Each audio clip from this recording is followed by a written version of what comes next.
21শে ফেব্রুয়ারিতে এসে আমার অনুভূতিটা খুবই অন্যরকম এবং বেশ ভালো লাগার কারণ হচ্ছে 21শে ফেব্রুয়ারি হচ্ছে আন্তর্জাতিক মাতৃভাষা দিবস এবং আম, আমাদের বহু শহীদের রক্তের বিনিময়ে আমরা এই আজকের বাংলা ভাষাটা পেয়েছি। তো সেজন্য আমি মনে করি যে আমি গর্বিত, বাঙালি হিসেবে আমি গর্বিত।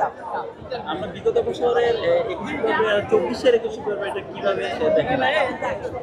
বিগত বছরের যে 21শে ফেব্রুয়ারিটা ছিল সেখানেও আমি এখানে উপস্থিত ছিলাম। তো সেখানে আমার মনে হয়েছিল যে বাঙালির মধ্যে যে বাঙালি চেতনা, সেই চেতনা থেকে 24-এর চেতনাটা আরও বেশি।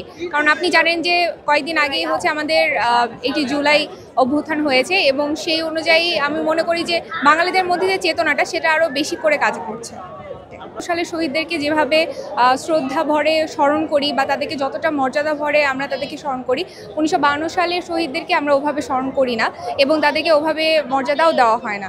তো আমার মনে হয় যে এটা আমাদের যারা উপরস্থ কর্মকর্তা আছে তাদের এই বিষয়টা অগোচর আনা উচিত এবং তাদের এই বিষয়টা নিয়ে আরও বেশি কাজ করা উচিত। বাংলা ভাষার জন্য আমরা তো অনেকেই শহীদ হয়েছেন, বাংলা ভাষার জন্য আমরা আজকে বাংলা ভাষা পেয়েছি। জি, বাংলা ভাষাকে আমরা কিভাবে যথাযথভাবে আন্তর্জাতিকভাবে কিভাবে মর্যাদা কি আমরা পেয়েছি কিনা আপনি কি মনে করেন? আমার কাছে মনে হয় যে বাংলা ভাষার জন্য যারা শহীদ হয়েছে সেই শহীদদের রক্তের বিনিময়ে আমাদের এই ভাষাটা যতটা আন্তর্জাতিকভাবে আসা উচিত ছিল